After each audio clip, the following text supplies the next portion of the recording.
Hello বন্ধুরা, আজকের এই ভিডিওতে আমি কথা বলবো অস্ট্রেলিয়া ভার্সেস ইন্ডিয়ার যে ফিফথ টেস্ট ম্যাচটি শুরু হয়েছে এবং এই ম্যাচটি সম্বন্ধে ডিটেলসে আলোচনা করব এবং এই ম্যাচে ইন্ডিয়া জিততে গেলে কি করা প্রয়োজন এবং এই ম্যাচটির রেজাল্ট কি হতে পারে সব কিছু আমি আজকের এই ভিডিওতে ডিটেলসে আলোচনা করব। তো ভিডিওটি শেষ পর্যন্ত দেখতে থাকুন আর আমার চ্যানেলে প্রথমবার এসে থাকলে অবশ্যই সাবস্ক্রাইব করে নেবেন। চলুন ভিডিওটি শুরু করা যাক।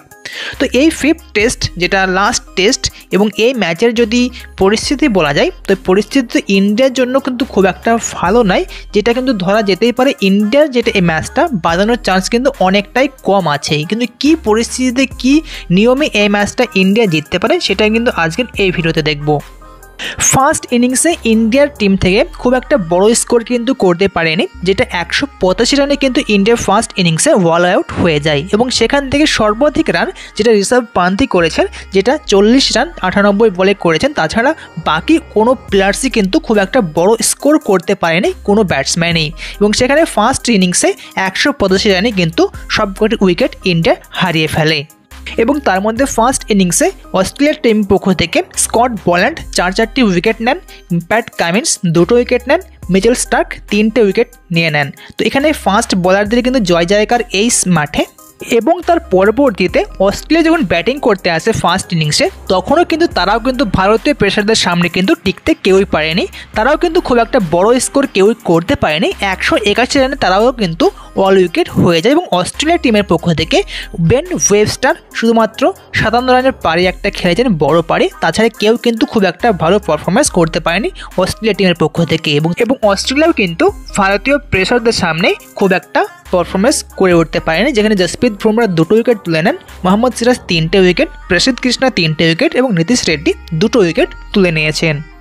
আর পরবর্তীতে সেকেন্ড ইনিংসে যখন ইন্ডিয়া আবারও ব্যাটিং করতে আসে তারাও কিন্তু ব্যাটিং বিপর্যয়ের মুখে এখন বর্তমান পরিস্থিতিতে পড়ে আছে। তারা কিন্তু 141 রান বানিয়েছে 6টা উইকেট হারিয়ে এবং ভারতীয়দের যে টপ অর্ডারের ব্যাটিং তারা কিন্তু খুব একটা পারফরমেন্স করতে পারেনি। যশস্বী জয়সওয়াল, কেএল রাহুল, শুভমন গিল, বিরাট কোহলি এরা কেউই কিন্তু খুব একটা ভালো পারফরমেন্স করতে পারেনি। এখানে ঋষভ পান্থ যেটা 61 রানের পারি খেলেছেন, ঠিকঠাক পারফরমেন্স করেছেন, কিন্তু ঋষভ পান্থের সাথ কিন্তু কেউই দিতে পারেনি এবং এক্ষেত্রে কিন্তু এখন বর্তমানে রবীন্দ্র জাদেজার সঙ্গে ওয়াশিংটন সুন্দর কিন্তু এখন পার্টনারশিপে আছে, যেখানে নীতিশ রেড্ডির উপর অনেকটাই ভরসা ছিল, যেটা ফোর্থ টেস্টে অনেক সুন্দর একটা পারফরমেন্স দিয়েছিল, কিন্তু সেটা কিন্তু ফিফথ টেস্টে ফার্স্ট ইনিংসেও 14 রান করেছে এবং সেকেন্ড ইনিংসে 4 রান করে কিন্তু আউট হয়ে গেছেন নীতিশ রেড্ডি।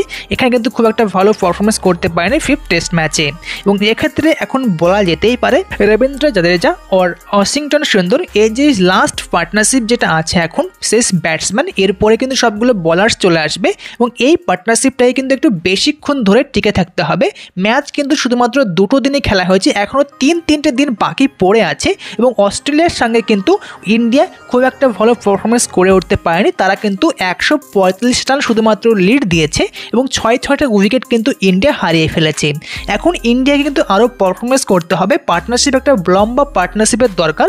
যদি এখানে 300-350 রান লিড দিতে পারে তবে কিন্তু ইন্ডিয়ার পক্ষ থেকে জিতার চান্সেস কিন্তু অনেকটা বেড়ে যাবে। কিন্তু 200 এবং 250-এর মধ্যে যদি ইন্ডিয়া আউট হয়ে যায় অল আউট তাহলে কিন্তু এই রানটা কিন্তু অনায়াসে কিন্তু অস্ট্রেলিয়া চেস করে নেবে এবং এই ম্যাচটি ড্র হওয়ার সম্ভাবনা তো খুবই কম। ড্র হওয়া তো মনে হয় যে ড্র হবে না, হয়তো অস্ট্রেলিয়া জিতবে কিংবা ইন্ডিয়া জিতবে, কেননা অস্ট্রেলিয়াও কিন্তু এই রানটা তুলতে অনেকটা তাদেরকে বেগ পেতে হবে, কেননা এটা ফাস্ট বোলিং পিচ এবং ভারতীয় প্রেসারদের সাথে কিন্তু অস্ট্রেলিয়া খুব একটা ভালো মতো পেরে উঠতে পারবে না, তারাও কিন্তু এখানে আউট হয়ে যাবে।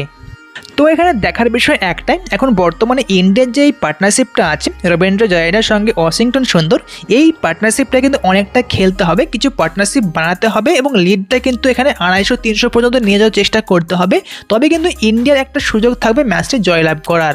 এবং এখানে যদি 250 বা 300 যদি লিড দিয়ে দেয় ইন্ডিয়া কোনো মতে তাহলে কিন্তু অস্ট্রেলিয়ার পক্ষ থেকে এই রানটা চেস করা অনেকটাই কঠিন হয়ে পড়বে। এখন দেখা যাক কী হচ্ছে পরবর্তী ডে 3তে যখন প্রথম ম্যাচ স্টার্ট হবে তখন ওয়াশিংটন সুন্দর, রবীন্দ্র জাদেজা কতটা টিকে থাকতে পারছে অস্ট্রেলিয়ান প্রেসারদের সামনে, এটা এখন দেখার বিষয়। সবশেষে একটা কথাই বলবো, এই ম্যাচটি ড্র হওয়ার সম্ভাবনা কিন্তু খুবই কম। এই ম্যাচটা হয় ইন্ডিয়া জিতবে নয়তো অস্ট্রেলিয়া, কিন্তু অস্ট্রেলিয়ার পাল্লাটা এখন বেশি ভারী আছে। ইন্ডিয়াকে এই ম্যাচটি জয়লাভ করতে হলে এখন কিন্তু বড় একটা পার্টনারশিপের প্রয়োজন, অন্ততপক্ষে 300 রানের মতো লিড কিন্তু ইন্ডিয়াকে দিতেই হবে এই ম্যাচটি জয়লাভ করার জন্য।